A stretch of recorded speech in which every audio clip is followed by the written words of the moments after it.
Of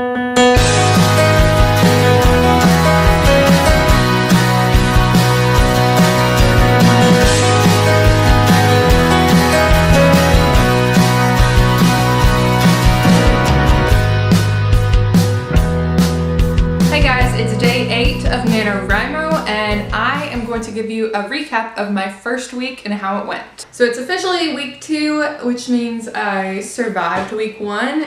It actually wasn't bad, but like I said before, week 1 usually isn't bad. It's week 2 that really gets me. So I'll quickly run through how many words I wrote each day. There was only one day where I didn't hit the 1,667 words, but I did have enough to hit the daily word count, so it didn't really matter. Day 1 I had 1,671 words.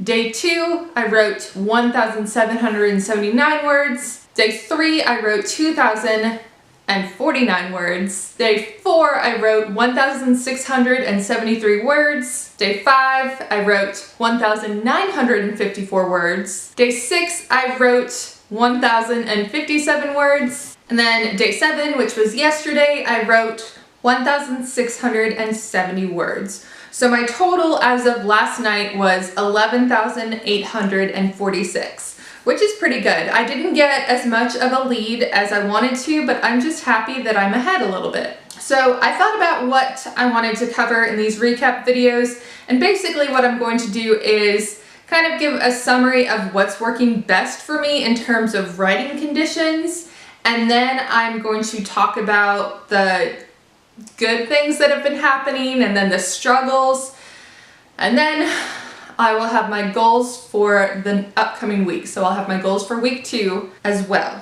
So I have been writing primarily at night, and I feel like this is because 1, I'm a night person, I always have been, and 2, I can only write when my son is asleep. He hasn't been letting me write, and even when I have a second where he's like eating or doing something, I can't like completely focus on what I'm writing, so I just save it for when he's asleep. My decision to start just saving it until he went to sleep really helped my attitude, because I was stressing out about like wasting time and how I wasn't writing, but as soon as I decided I'm just going to write during those times, I've been a lot nicer to myself about not writing throughout the day. Obviously, coffee helps. Because I'm writing mainly at night, I haven't been going to sleep as early as I normally would, and so sometimes I'll have a cup of coffee at night, and that will help me make it till midnight. I have been burning so many candles, and I have my something fire related fireside candle and then a pine candle up here, and the pine scent is really what gets me, that Christmas tree scent. I don't know if it just makes me happy or if it helps me focus, but it puts me in the mood to write. And I have a theory that it could be because I burn the same candles around the same time of year every year, and starting in November I burn a lot of Christmas tree scented candles. And so I associate that scent with writing. I don't know. I have been writing on Scrivener and I love it. If you remember last year, I wrote on Word and then I edited on Scrivener. I'm really liking writing my first draft on Scrivener, and maybe I'll show you kind of why. This is why I've been loving Scrivener. I can have every chapter in its own file and switch really quickly between them without scrolling. And then this is my favorite part. I have my draft target, which is obviously 50,000 words, and then I have my session target, which is 1,667 words. Each day it starts over, so I can see immediately how many words I've written that day. And the best thing, if I'm ahead already for the word count, I'm still gonna write those 1,667 words because of this tracker right here. It changes colors as you type more, and it's really encouraging, so that is why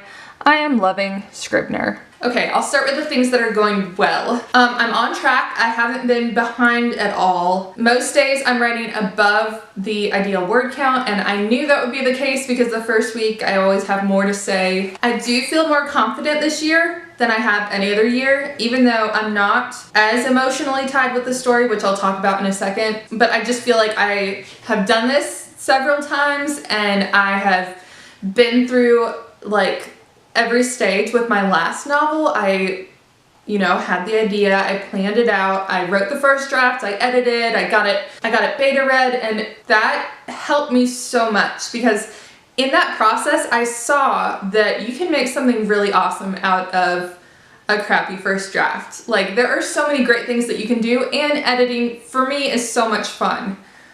So I'm going into this project with a new mindset, and I think that's helping me a lot. I also like not filming every day. Like I said before, I'm not a natural at this. It's not my first instinct to pick up a camera.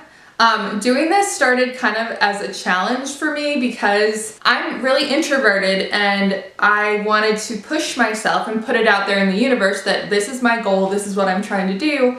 And last year, just trying to film every day was stressing me out more than it should have, so I'm really enjoying not having to do that.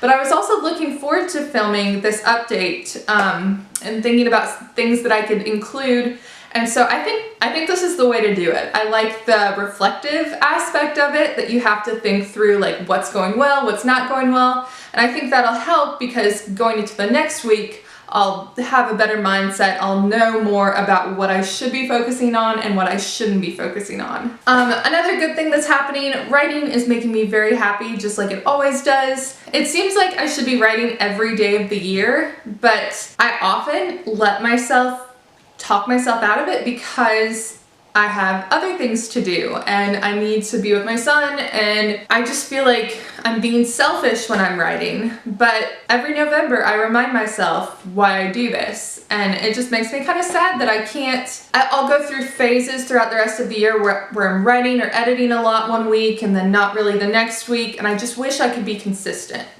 So some things that have been a little bit stressful. I am doing something different this year. I'm writing from a male perspective, and I'm writing in the third person, which is a challenge for me because I usually write in the first person. So I'm trying to figure out my voice, the voice I want to use, and I'm trying to figure out how to include Peter. He's my main character, Peter's perspective. So basically what I'm struggling with is, obviously I'm a girl. I feel like the observations I make are tinged by my gender, my emotions, my experiences, and I'm trying to think like a guy. I really enjoyed writing from a male perspective last year, and that's really what drove me to make the decision for this year. But since I'm writing from third person, it's hard to try to balance it. Obviously it's third person limited. I'm limited to Peter's perspective, but does that mean that the writing should reflect Peter's thought patterns and personality? That's what I'm struggling with. And I do not want to switch over to first person because I've already written 11,000 words and I don't want to do that. So I'm just going to take it as a challenge and figure it out. I've also been struggling. What I don't like about the first draft is you're just getting the story out and you're just moving the plot along, and you don't get to spend a ton of time focusing on little moments, because what I'm focused on right now is getting the story out, getting the structure of it like I want it, making sure everything's included. But what I really love are writing those small emotional moments that everyone can relate with, describing how it feels. I have been doing some of that. I've been kind of veering off and doing some of that, but I know that I need to get the story out. So I think there's a balance that you can strike there, definitely. I'm just trying to find it still. I have also been worrying about like the timeline of my book and how I'm structuring it. I never liked the traditional chronological order timeline. I really like the idea of messing with the timeline because there's so much you can do there with just revealing different pieces of information at different times. And I've just been worried that my 10-year chunk is too long of a time. It's actually like 11 years, not that that's a huge difference from 10, but that's just one of those things I have to trust myself with. I can't worry what other people are going to say before I have even written the novel. There's no point in that. And I was reading the NaNoWriMo forums this week. I saw a really great quote from Neil Gaiman. I tried to find it online.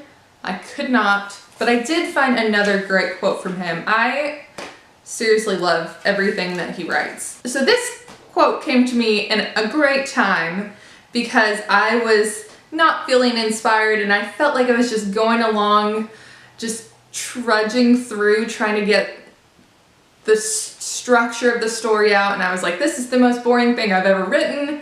But then I read this quote. So he wrote, "If you only write when you're inspired, you may be a fairly decent poet, but you'll never be a novelist because you're going to have to make your word count today, and those words aren't going to wait for you whether you're inspired or not. You have to write when you're not inspired, and you have to write the scenes that don't inspire you. And the weird thing is that 6 months later or a year later, you'll look back at them and you can't remember which scenes you wrote when you were inspired and which scenes you wrote just because they had to be written next. The process of writing can be magical. Mostly, it's a process of putting one word after another." And that was a great reminder because I do have those magical moments, but it's mostly me just trying to get the words out, trying to get the story out, knowing that I'm going to go back and fix it later. It's a struggle leaving something on the page that you know isn't up to your standard. My goals for next week. By day 14, or on day 14, I would love to have 25,000 words, which is only a day ahead, but I'm trying to get as far ahead as possible without overextending myself before Thanksgiving, because we're going out of town again, so I have to get a little bit ahead. I want to figure out my voice, figure out that situation with the third person limited that I was talking about. I would love to finish writing before midnight. I would like to be able to get more sleep. I understand that my priority right now is writing this book and that sleep can come later. It's just a little bit difficult to get going in the morning when I've been up all night writing. So my goal, I'm not gonna say I'm gonna be asleep by 9 because that's not realistic, but I would love to be done writing and in bed by 11. That's my goal. My last one, I don't know if this is just a regional term, but I need to give myself more grace. I, like many people, am my own worst critic, and I can be very hard on myself, and I can stress myself out more than anyone. So I just want to cut myself some slack.